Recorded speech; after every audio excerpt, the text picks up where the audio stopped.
सफलता के तीन गुरु। एक बार एक बिजनेसमैन था जिसका बिजनेस बहुत ही खराब हालत में था। यहाँ तक कि उसने अपने बिजनेस को बंद करने की ठान ली थी। उधर उसकी प्रेमिका ने भी उससे ब्रेकअप कर लिया था। उसकी बिजनेस लाइफ व पर्सनल लाइफ दोनों ही खराब हो चुकी थी। बिजनेस में उसे अपना मकान भी बेच दिया था। वह बेघर हो गया था। बिजनेस बंद हो जाने से वह डिस्प्रेशन में आ गया था। एक दिन वह बाहर दूसरे शहर के लिए निकल गया। सोच रहा था कि क्या करूं, सन्यासी बन जाऊं या कहीं नौकरी करूं। शाम हो गई थी, भूख भी लगी थी। रात गुजारने के लिए ठिकाना भी नहीं मिला। अंधेरे में वह रास्ते में जा रहा था। इतने में उसे एक आदमी दीवार को तोड़ते हुए नजर आया तो उसने उस आदमी से कहा, मुझे आपसे थोड़ी सी मदद चाहिए। मुझे एक रात गुजारनी है। मुझे अपने घर में सोने दो। वह आदमी बोला, पागल हो क्या? ये मेरा घर नहीं है, मैं तो यहाँ चोरी करने आया हूँ। लेकिन वह चोर उसे अपने घर ले गया। चोर अच्छे दिल का निकला था। वह एक रात रुकने के लिए बोला था, लेकिन एक सप्ताह गुजर गया है। रात को रोज चोर चोरी करने के लिए जाता था और बिजनेसमैन से बस एक ही बात बोलकर जाता था कि आराम से सोना, लेकिन सोने से पहले ऊपर वाले का नाम जरूर ले लेना।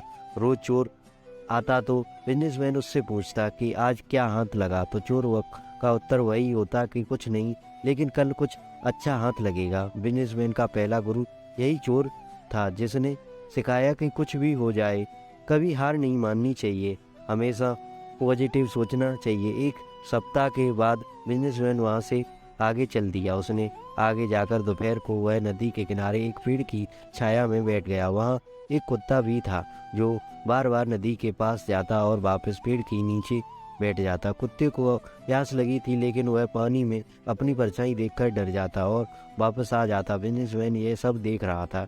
एक बार कुत्ता हिम्मत करके नदी के पास गया और जोर से पानी में छलांग लगा दी और वह अपनी प्यास बुझा ली। बिजनेसमैन का दूसरा गुरु ये कुत्ता था, जिसने सिखाया कि सफलता पाने के लिए कुछ अधिक ऊर्जा लगाकर छलांग लगाने की जरूरत होती है। बिजनेसमैन ने आगे चल दिया। शाम हो रही थी। एक गांव से गुजर रहा था। रास्ते में एक बच्चा मोमबत्ती को जलाकर आगे जा रहा था। बिजनेसमैन ने सोचा कि बच्चे के साथ कुछ मस्ती की जाए, तो उसने बच्चे से पूछा कि बेटा, एक बात बताओ, ये जो मोमबत्ती से जो उजाला हो रहा है ये कहाँ से आता है और ये कहाँ रहता है? बच्चे को बड़ा अजीब सवाल लगा। थोड़ी देर बाद सोचने के बाद बच्चे ने मोमबत्ती को बुझा दिया और बोला कि जहाँ से अब उजाला चला गया है वहीं से आता है। बिजनेसमैन का तीसरा गुरु ये बच्चा ही था, जिसने यह सिखाया कि कभी भी अपने आप को सर्व बुद्धिमान मत समझो।